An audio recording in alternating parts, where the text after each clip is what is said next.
Hey everybody, I'm Joe, and this is the start of my Spanish learning journey. I mostly just wanted to film this video just for myself, really, to document my progress, but also to share with friends and family, just so they can, I don't know, keep track of what I'm doing and hopefully motivate them to join me in this process as well.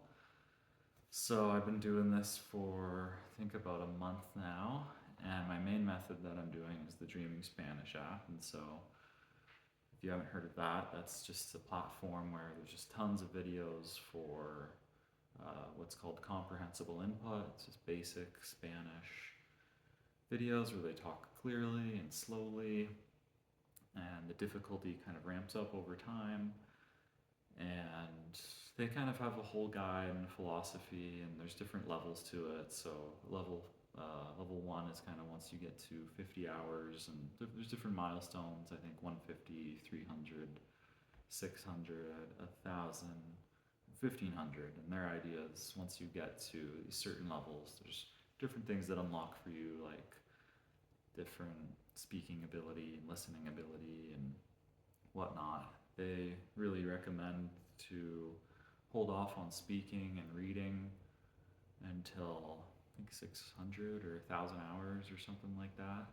I'm not totally following the purest approach, they call it, and I'll go into what I'm doing. But yeah, right now I'm sitting at 55 hours, and it's been great so far. That's been like 99% of that has been on the Dreaming Spanish app. Right now, I think I'm on level like 27 for videos. They have like a ranking system by users that I think goes up to 100. Yeah, so I'm on 27, finding that pretty comfortable. I've seen other updates online where people hit 50 hours and are already on like level 35 level videos. I think I seen one person was on like level 60 or something. So it's a different process for everybody, but I'm pretty happy with where I'm at. I love all the guides. They're all great, and I find them very comprehensible. Actually, sometimes I wonder if I should bump it up in difficulty. Um, but lately, I think around hour 40, I finally started skipping videos that didn't seem very interesting. Before that, I was just listening to every video. Now, yeah, if it doesn't seem interesting, I'll just move along to the next one. But no, so loved my time on that app, on that platform. I see myself doing that lots more to come. Um, what else? My Spanish background. So I was going to serve a mission for my church in Mexico, and that involved a Spanish language training program. I only did that for about 2 weeks. I was in Mexico, spending about half my time doing language classes. And so I think that definitely gave me a leg up on this. You know, as soon as I started, I was able to pretty well understand at least the super beginner videos.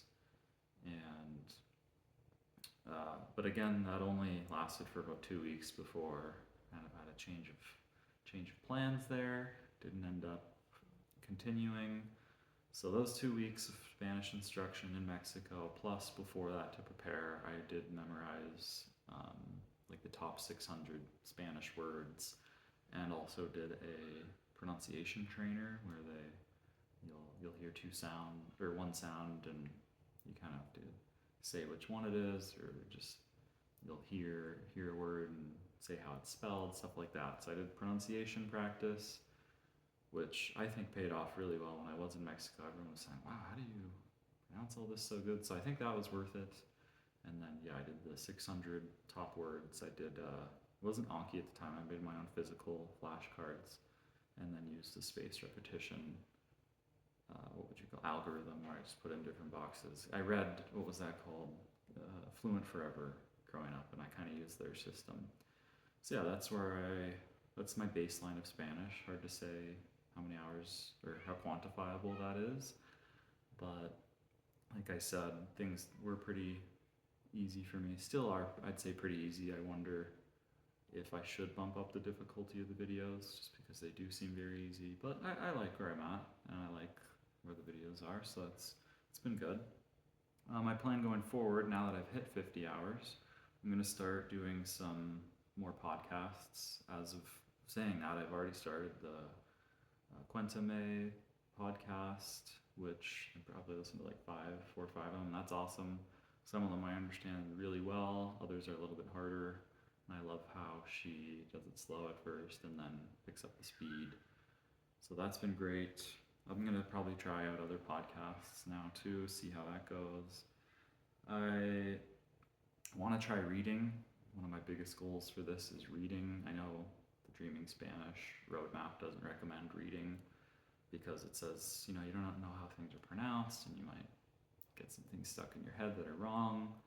I think with that, because I did pronunciation training, I think I have a little bit of an advantage there where I think I can pretty much pronounce any Spanish word that I read. And like I said, reading is kind of one of my biggest goals. So I think it'll just help keep me motivated. So I'm going to try like a A1 graded reader, see how that goes. Some other resources, I've seen people recommend Madrigal's Magic Key to Spanish or something like that. I don't know if I'll use that consistently, but I read the first chapter, seemed okay, so I might just read a chapter here and there. I have like a Spanish grammar book that I'll do a couple pages per day. Nothing too serious, and I'm not like training drills or anything like that. It's really just in aid of the comprehensible input, and so I think it just helps me to recognize the stuff that I'm hearing. Again, not doing too crazy of a grammar study, and I find it interesting. If I run out of time, I'll just drop that. So, and just focus on comprehensible input and probably reading as my main things.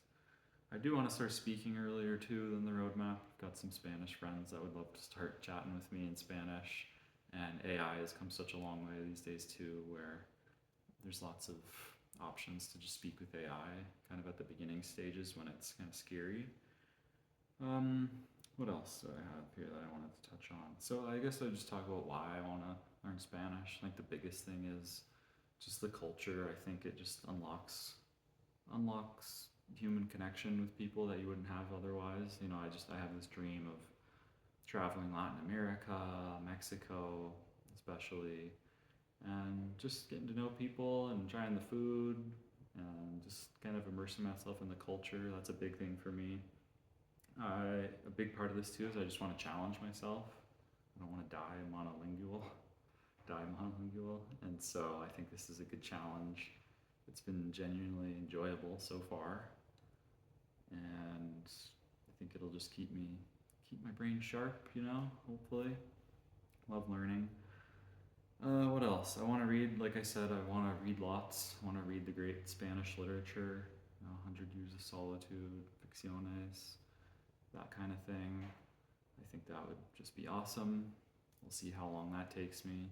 I've heard some of it's pretty tough, so we'll see how this A1 graded reader goes first, and obviously work my way up.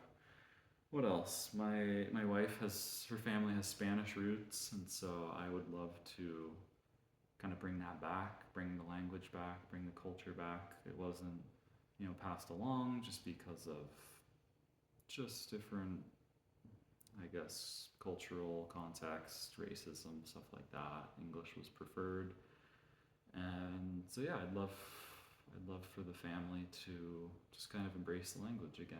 And we've already made strides with food and whatnot, and I think that's been really fun, really successful. I'd love to. We have a daughter on the way. I'd love to see if I could get to a level where at least I could do baby talk with her and we would just kind of learn at the same time, if that's possible. But yeah, those are my goals. That's what I've been doing. Looking forward to, I'll probably do 50-hour updates, at least for my family, just to hopefully get them on board with me, keep myself motivated and accountable. And yeah, I'm excited for other things to unlock as it goes on. The main milestone I'm looking towards is 600 hours. I think I can commit to that.